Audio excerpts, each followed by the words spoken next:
In this video, we continue our discussion on Chapter 6, where in our last video we went over the price elasticity of demand.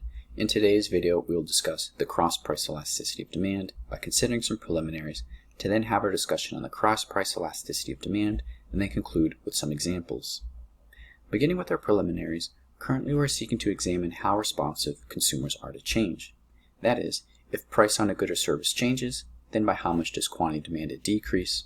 If the price of good Y changes, then does demand for good X increase or decrease, and by how much?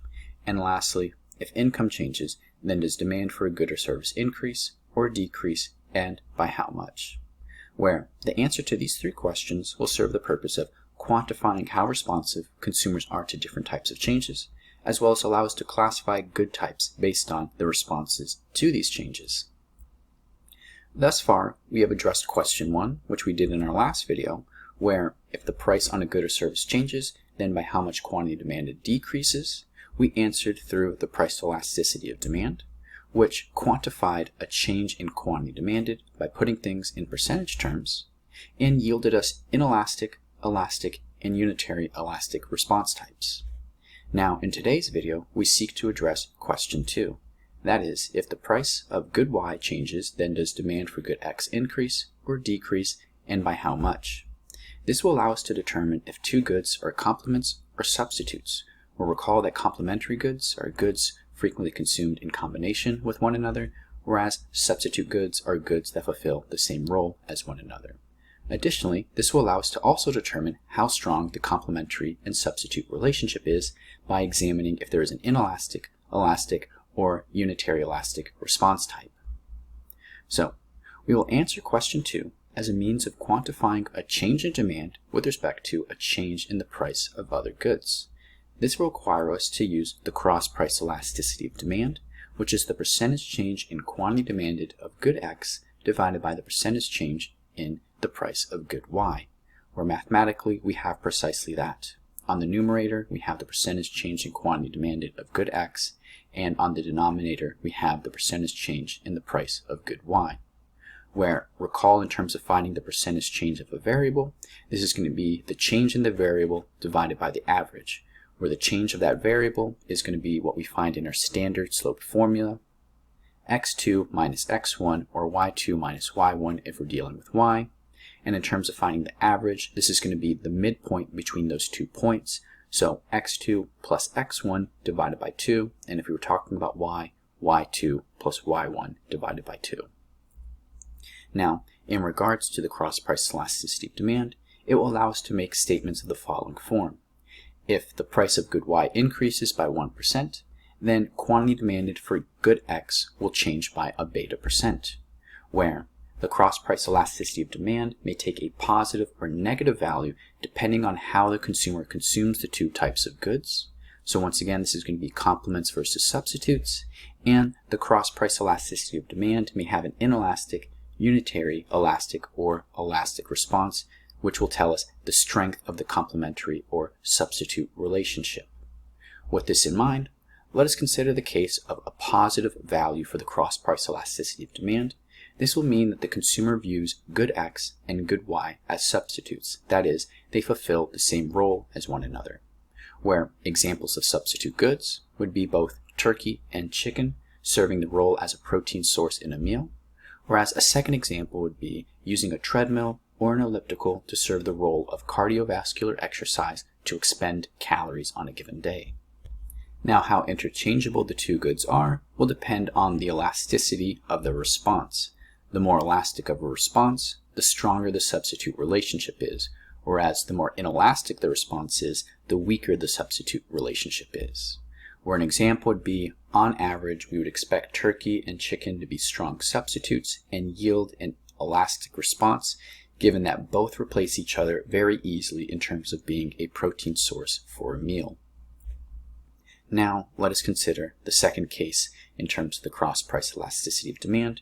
If it is found with a negative value, the consumer will view good X and good Y as complements, where complementary goods are once again goods frequently consumed in combination with one another, where one example would be a protein and a carbohydrate source in a single meal, such as chicken with pasta, and a second example would be whey protein with milk for making a protein shake. And how much the two goods are consumed in combination with one another will depend on the elasticity of the response, where the more elastic of a response, the stronger the complementary relationship, whereas the more inelastic the response is, the weaker the complementary relationship is. Where, to give an example, on average we would expect chicken and pasta to be strong complements that yield an elastic response, given that the two pair well with one another for a meal, and from a macronutrient perspective as well. So then, with some intuition on the cross-price elasticity of demand, let us now work through two examples using our consumer going to the grocery store with income to purchase their post-workout meal of ground beef and brown rice, as this will allow us to see how the consumer views these types of goods in terms of changes with the prices on other goods, where we will consider if the price on ground beef changes, then how does demand for brown rice respond? In that one good is a protein source, the other is a carbohydrate source, would usually expect having one in each meal. So with that in mind, what kind of goods would you expect the two to be, and what kind of response? Additionally, the second example we'll consider is if the price on pasta changes, then how does demand for brown rice respond? Where in this case, both goods are carbohydrate sources for a meal. So with that in mind, what kind of goods would you expect the two to be, and with what response type? With that in mind, let us begin with our first example. So here we have if the price of ground beef is going from $12 to $10 and the sale of brown rice is increased by 2 units, we want to find out how does demand for brown rice change and with what response. We're given the product demand curve for brown rice on the right, and we're also given the demand schedule. Price on the vertical, quantity on the horizontal. We have our initial downward sloping product demand curve for brown rice. Point A, 3 units of brown rice at a price point of $4. Ground beef has decreased by $2. The sales of brown rice has increased, so the price point has stayed the same, but the units of brown rice that have been moved has increased, so a change in demand corresponding to a rightward shift going to brown rice demand 1 in purple, and we're now at point B, where there's 5 units of brown rice at the price point of $4. So then, we know that we're considering going from point A to point B, and we're considering a decrease in the price of ground beef.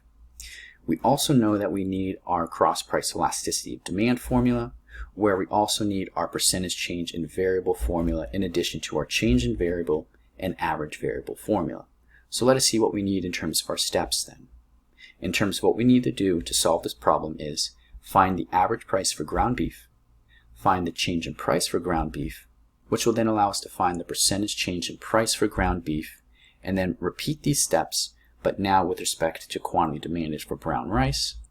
Then this will allow us to calculate the cross-price elasticity of demand, and then interpret if the goods are substitutes or complements, then if the response is elastic, inelastic, or unitary elastic. So let us begin. So we know that the average price is going to be the sum of our two price points for ground beef, so $12 plus $10, and we're trying to find the average, so divide by 2, 10 plus 12 divided by 2, that gives us a value of 11. Now proceeding on to our change in ground beef. Since we're going from $12 to $10, our 2 coordinate, x2 in this case, is going to be $10, while our x1 is going to be our $12. So this is going to be 10 minus 12. This gives us a value of -2. So then in terms of finding the percentage change in ground beef price, this is just going to be our -2 divided by our 11, which is going to give us a value of -0.18. Now, repeating this process for brown rice, our 2 points are going to be for A and B, where we're going from 3 to 5, we're going from A to B. So in terms of our x2 coordinate, it's going to be 5, and our x1 coordinate, it's going to be 3. First, we're trying to find our average, so the ordering doesn't matter. We just sum the two, so 3 plus 5, divide by 2, and that will give us a value of 4. Now we need to find our change, so it's going to be our x2 minus our x1, where we establish that 5 is our x2, 3 is our x1, so 5 minus 3 gives us a positive value 2. So then with our change and our average found, we can now find our percentage change in brown rice. Change divided by average, 2 divided by 4, giving us a value of 0.5. So then now that we have found the percentage change in ground beef price and the percentage change in brown rice, we can then find our cross-price elasticity of demand, which is going to be our percentage change in brown rice with the value of 0.5 divided by our percentage change in ground beef price, which is negative 0.18, and this is going to give us a value of negative 2.78. So then in terms of evaluating what types of goods these are, since the cross-price elasticity of demand is negative, these two goods are complements as viewed by the consumer. And then in terms of looking at the response type, let us look at this in terms of absolute value. 2.78 in terms of absolute value is greater than 1, so we have an elastic response. So we have complementary goods with an elastic response, so these are strong complements where the interpretation is a 1% decrease in the price of ground beef will lead to a 2.78% increase in quantity demanded for brown rice. So then with the first example concluded, let us now go to our second one. So here we have if the price of pasta goes from $5 to $3 and the sale for brown rice decreases by 1 unit, how does the demand for brown rice change and with what response? So here our other good is going to be pasta, and once again we have a decrease in price. It's going from $5 to $3, so our X2 in terms of the price of pasta is going to be 3, our X1 is going to be 5. And here we're observing that price has decreased on another good, and the demand for brown rice has decreased as a result.